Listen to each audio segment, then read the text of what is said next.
श्री हरिवंश। सगुण की उपासना में अनन्य भाव की मुख्यता होती है। अनन्य भाव वाले भक्त के लिए भगवान सुलभ हैं। वह अनन्य भाव क्या है? अन्य का न होना। अन्य क्या है? भगवान के सिवाय धन संपत्ति वैभव घटना परिस्थिति स्त्री पुत्र परिवार मन बुद्धि इंद्रिय शरीर आदि जो कुछ भी है वो सब अन्य है।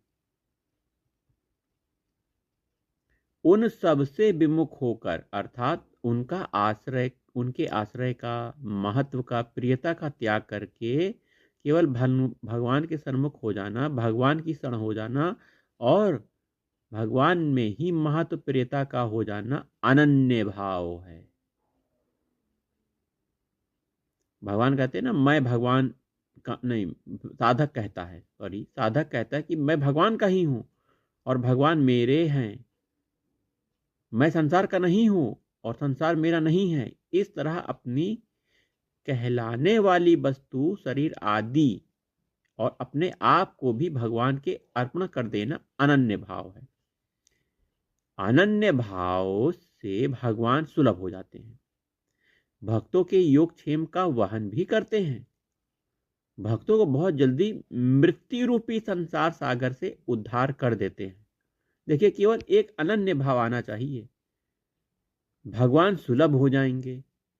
इसी अनन्य भाव से भगवान योगक्षेम का वहन करेंगे। भगवान आपके मृत्यु रूपी संसार सागर से उद्धार कर देंगे।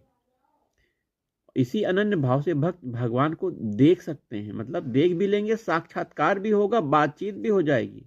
ये अनन्य भाव से जान सकते हैं, प्राप्त कर सकते हैं। इसलिए भगवान कहते हैं तुम मेरे ही मन और बुद्धि को लगा दो, मेरे में अपने मन बुद्धि को लगा दो, फिर तुम मेरे ही में निवास करोगे। तुम मेरे ही मन और बुद्धि को अर्पण कर दो, फिर तुम निसंदेह मेरे को ही प्राप्त हो जाओगे। तो देखिए, मन बुद्धि को भगवान में लगाना है और अनन्य होना है। याद रखिए, मन बुद्धि भगवान में लगता नहीं है, संसार में भागता है। इसे लगाना पड़ता है, इसकी साधना होती है। साधना कैसी? भगवान का खूब नाम जाप करिए, कथा सुनिए, सत्संग सुनिए, लीला गायन करिए, तब आपको अनन्य भाव प्राप्त होने लगेगा। धीरे धीरे धीरे धीरे। श्री हरिवंश।